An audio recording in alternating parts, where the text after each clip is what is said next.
తెలుగు వారి #1 choice Telugu matrimony. ED కస్టడీకి liquor నిందితులు. ఇక వివరాల్లోకి వెళ్ళినట్లయితే ఆంధ్రప్రదేశ్లోని లిక్కర్ స్కామ్ ఏమైంది, ఇంతకాలం మరి అసలు దాని అప్డేట్స్ ఏంటి అని చెప్పేసి ఇంకొంతమందికి క్వశ్చన్ మార్క్గా ఉండొచ్చు. ఇంకొంతమంది ఏమో దీన్ని డీవియేట్ చేయడం కోసమే వాళ్ళు అటువంటి రకాలైన స్టాండ్స్ తీసుకుంటున్నారు వైసీపీ వాళ్ళు అని చెప్పేసి కూటమి పార్టీకి సంబంధించిన వాళ్ళు చెప్తున్నారు. అయితే ఇక్కడ సాధారణంగా ఏంటి అంటే వ్యవస్థల్లో ఆ విచారణ కావచ్చు, దర్యాప్తులు కావచ్చు, ఇక చట్టపరంగా జరగవలసినవి జరుగుతూనే ఉంటాయన్న దానికి నిదర్శనమే ఈ యొక్క అప్డేట్. ఇంతకీ ఏంటది అని అంటే ఈడీ కస్టడీకి కావాలి అని చెప్పేసి కోర్టులో పిటిషన్ వేయటం, కోర్టు సమ్మతి తెలపటం, దీనికి సంబంధించి ఇప్పుడు వాళ్ళని ఈ యొక్క ఈడీ కార్యాలయానికి తీసుకెళ్ళబోతున్నారు. సో హైదరాబాద్లోని బషీర్బాగ్లో ఉన్నటువంటి ఈడీ కార్యాలయానికి 3 నిందితులు. ఇందులో చూడండి ఆ 3 ఎవరెవరు. ఒకరు కేసిరెడ్డి రాజశేఖర్ రెడ్డి, 2 వాసుదేవరెడ్డి, 3 కారుమూరి సునీల్. ఇక్కడ రాజ్ కేసిరెడ్డి ఇతను ఎవరు, అప్పటి ప్రభుత్వంలో ఐటీ సలహాదారులుగా ఉన్నారు. కానీ లిక్కర్ స్కామ్కి సంబంధించి అసలు ప్రధాన సూత్రధారుడు, పాత్రధారుడు అని చెప్పేసి ఇతనే అని విజయసాయిరెడ్డి చెప్పడం, దానికి తగినట్టుగా ఈ కేసుకు సంబంధించిన దాంట్లో A1గా ఉన్న రాజ్ కేసిరెడ్డి. ఇతను ఎవరు, ప్రభుత్వ సలహాదారులు ఐటీ సలహాదారులు అని అంటే జగన్మోహన్ రెడ్డి గారికి అత్యంత సన్నిహితులే. సో ఖచ్చితంగా అందులో ఎటువంటి ఆలోచన వేరే వెళ్ళడానికి కూడా ఆస్కారం లేదు. 2 అప్పటి బెవరేజెస్ కార్పొరేషన్స్కి ఎండీగా ఉన్నటువంటి వాసుదేవరెడ్డి. ఈ వాసుదేవరెడ్డి ఎవరు, ఆయన ఉన్నటువంటి రైల్వే శాఖకి సంబంధించి ఉంటే ఆయన్ని తీసుకొచ్చి డిప్యుటేషన్ మీద ఈ శాఖకి ఎండీగా ఆయన నియమించారు జగన్మోహన్ రెడ్డి. సో అక్కడ ప్రభుత్వ అధికారి ప్రకారంగా వాసుదేవరెడ్డి. ఇక రాజకీయ నాయకుడు ఎవరు, మాజీ మంత్రి కారుమూరి నాగేశ్వరరావు కుమారుడు కారుమూరి సునీల్. ఏదైతే ఈ లిక్కర్కి సంబంధించిన దాంట్లో ఈ ట్రాన్స్పోర్టేషన్కి సంబంధించిన దాంట్లో కూడా సుమారుగా 250 కోట్లు వరకు కూడా ఇందులో స్కామ్ జరిగింది అని చెప్పేసి. సో ఇలా ప్రతి ఒక్క కేటగిరీకి సంబంధించి ఈ 3 కేటగిరీలు, అటు ప్రభుత్వంలో అత్యంత సన్నిహితంగా ఎవరైతే ముఖ్యమంత్రి గారికి ఉంటారో సీఎంఓకి వారు, అలాగే ఆ శాఖకు సంబంధించిన అధికారి, అట్లాగే ఆ రాజకీయ నాయకులు. సో ఈ 3ని పోలీసు విచారణకి ఈడీ విచారణకి ఈరోజు తీసుకున్నారు. మరి ఇప్పుడు అన్ని రకాల అంశాలు తెరపైకి వస్తాయి. ఖచ్చితంగా ప్రభుత్వ పరంగా పాలసీ ఎవరు తీసుకున్నారు, ఏంటి, అధికారి మీరు ఎలా సంతకం పెట్టారు అనేది, అలాగే ఇక్కడ ఈ రాజ్ కేసిరెడ్డి ఎవరెవరితో మంత్రాలు జరిపారు, ఎవరెవరి దగ్గర ముడుపులు తీసుకున్నారు, ఆ తర్వాత అక్కడ నుంచి చిట్టు డైవర్ట్ అయినాయి అనేది, అలాగే ఈ ట్రాన్స్పోర్టేషన్కి సంబంధించిన దాంట్లో కారుమూరి సునీల్, మరి అతని సతీమణి కీర్తి కావచ్చు, వీళ్ళందరూ ప్రమేయం ఏంటి కావచ్చు, వీళ్ళు ఎక్కడెక్కడ ఆస్తులు కొనుగోలు చేశారనే డాక్యుమెంట్సు,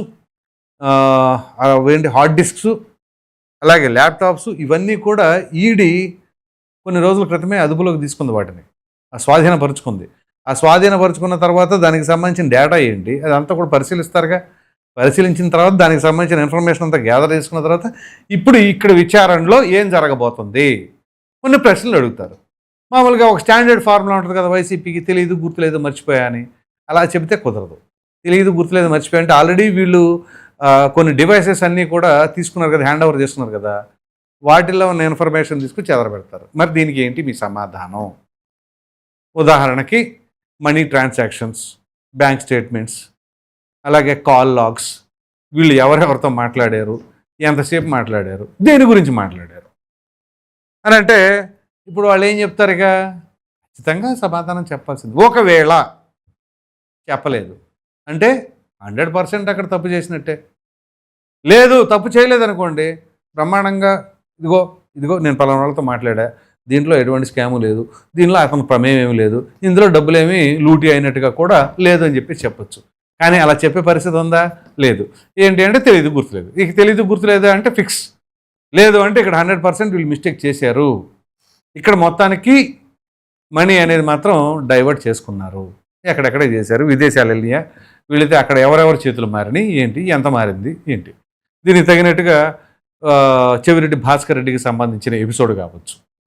అప్పుడు తుడా చైర్మన్గా ఉన్నటువంటి వ్యక్తి ఎవరు, ఈ చెవిరెడ్డి మోహిత్ రెడ్డి, అతని వాహనం అక్కడ అంటే ఈ తుడా వాహనాన్ని వీళ్ళు వాడేశారు అని చెప్పేసి ఎన్నికలకి సమయంలో మరి దానికి సంబంధించిన ఇన్ఫర్మేషను ఆల్రెడీ టోల్ గేట్స్ దగ్గర ఉన్న సీసీటీవీ ఫుటేజ్లు, అలాగే వీళ్ళు ఎక్కడెక్కడ ఏ అపార్ట్మెంట్లో ఎంతెంత దాచారు అక్కడ ఆ బాక్సులన్నీ కూడా దీనికి తగినట్టుగా వీళ్ళు ఎక్కడి నుంచి తీసుకొచ్చారు.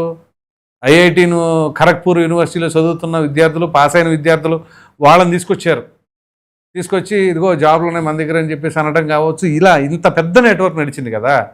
సో దీని అంతటికి ఏంటి, ఎక్కడెక్కడ ఎటు నుంచి ఎటు ఉన్నాయి మూలాలు. ఇప్పుడు ఈడీ దగ్గరకు వచ్చింది అంటే జనరల్గా ఈడీ ఎంటర్ అయిందంటేనే వాళ్ళ దగ్గర బలమైన సాక్ష్యాధారాలు ఉన్నట్టు. ఇక ఈడీ కస్టడీకి పిలిచింది అని అంటే అర్థం చేసుకోండి 100% ఫిక్స్డ్గా వాళ్ళ దగ్గర అన్నీ కూడా ఉన్నాయి. అవి ఉన్న తర్వాత ఇప్పుడు పిలుస్తారు, వీళ్ళు ఏం చెప్తారనేది చూస్తారు. సో ఇప్పుడు దీనివల్ల ఏంటి, ఎంతమంది దాకా ఇది వెళ్ళబోతా ఉంది. మనం కనుక తీసుకున్నట్లయితే ఈ కేసుకు సంబంధించిన దాంట్లో గతంలోనే కొన్ని నెలల క్రితమే చాలామంది రాజకీయ విశ్లేషకులు కావచ్చు, అనేక ఛానల్లో అనేక డిబేట్లలో కావచ్చు, ఇంకేముంది తాడేపల్లి గేటును తాకబోతుంది అని చెప్పేసి అన్నారు. అది ఎప్పుడు తాకుతుందా, ఎలా తాకుతుందా, ఏంటా, మరి ఎవరు నోరు విప్పి చెబుతారా అనేది మాత్రం ఇప్పుడే ఎవరు చెప్పలేం. కానీ 100% దీని వెనకాల ఎవరెవరు ఉన్నారు అనేది మాత్రం వెలికి తీయటం పక్కా. అయితే ఇంకొంతమంది కామెంట్స్ కూడా పెట్టచ్చు, ఇదే ఉందిలే జగన్మోహన్ రెడ్డి గారి పైన 11 సిబిఐ కేసులు 9 ఈడీ కేసులు ఉన్నాయి, ఆ కేసులే తేలలేదు, మరలా ఈ కేసు ఏం తేలుద్ది అని చెప్పేసి అనుకుంటే లిక్కర్ కేసులందు మిగతా కేసులతో పోలిస్తే లిక్కర్ కేసులు చాలా డిఫరెంట్గా ఉంటాయి. ఎందుకంటే ఒక ఒక సీఎంగా ఉన్నటువంటి రాష్ట్ర సీఎంగా ఉన్నప్పుడే అరవింద్ కేజ్రీవాల్, అలాగే డిప్యూటీ సీఎం సిసోడియా వీళ్ళిద్దరు అరెస్ట్ కాబడ్డారు. అంతెందుకు ఇప్పుడు కొత్తగా పార్టీ పెట్టింది, మరి ఆ పార్టీ కూడా అది కాదు అని చెప్పి సెలక్షన్ కమిషన్ చెప్పింది కదా. మాజీ ఎమ్మెల్సీ కల్వకుంట్ల కవిత, వీళ్ళందరూ తీహార్ జైలుకే కదా వెళ్ళిద్ది. ఎందుకు వెళ్ళింది? ఆ లిక్కర్ స్కామ్లోనే, అది ఈడీ ద్వారానే.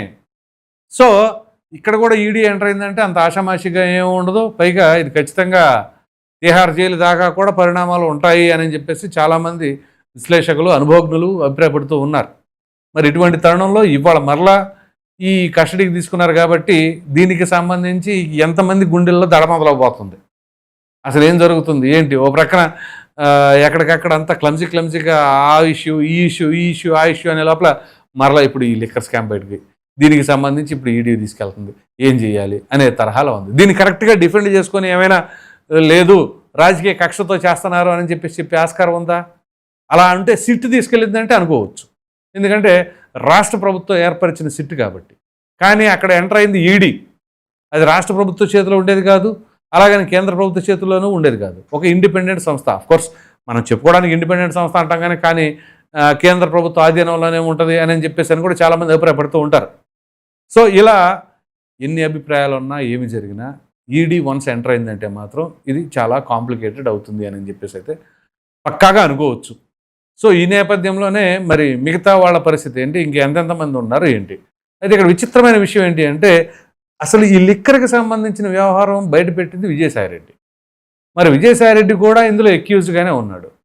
కాకపోతే ఆయన మరి ఏమైనా ఈడీ విచారణకు పిలిచే అవకాశాలు ఉన్నాయా లేదా, ఈయనతో పాటు మరికొంతమంది కూడా ఉన్నారు. మరి వాళ్ళందరి పరిస్థితి ఏంటి, ఏం జరగబోతుంది ఏంటో తెలియాలి అంటే ముందుగా ఈ 3 రోజులు ఈడీ విచారణలో ఎటువంటి అంశాలు తెరపైకి రాబోతున్నాయి, ఎవరి పేర్లు బయట పెట్టబోతున్నారు, లేకపోతే ఎవరి పేర్లు బయట పెట్టకుండా అలాగే స్తబ్దుగా ఉంటారా, ఉంటే మరలా ఎక్స్టెన్షన్ కావాలి అని చెప్పేసి మరలా కోర్టుకు వెళ్తుంది ఈడీ. సో ఎట్టి పరిస్థితుల్లో వదిలేది లేదు అని ఖచ్చితంగా ఉంటుంది. కాబట్టి మరి చూద్దాం దీనికి సంబంధించి అది ఎంత వెళ్ళబోతుంది, ఏం జరగబోతుంది అనేది మీరు అభిప్రాయపడుతున్నారు అనేది అయితే మాత్రం కామెంట్లో తప్పకుండా తెలియజేయండి. Thank you.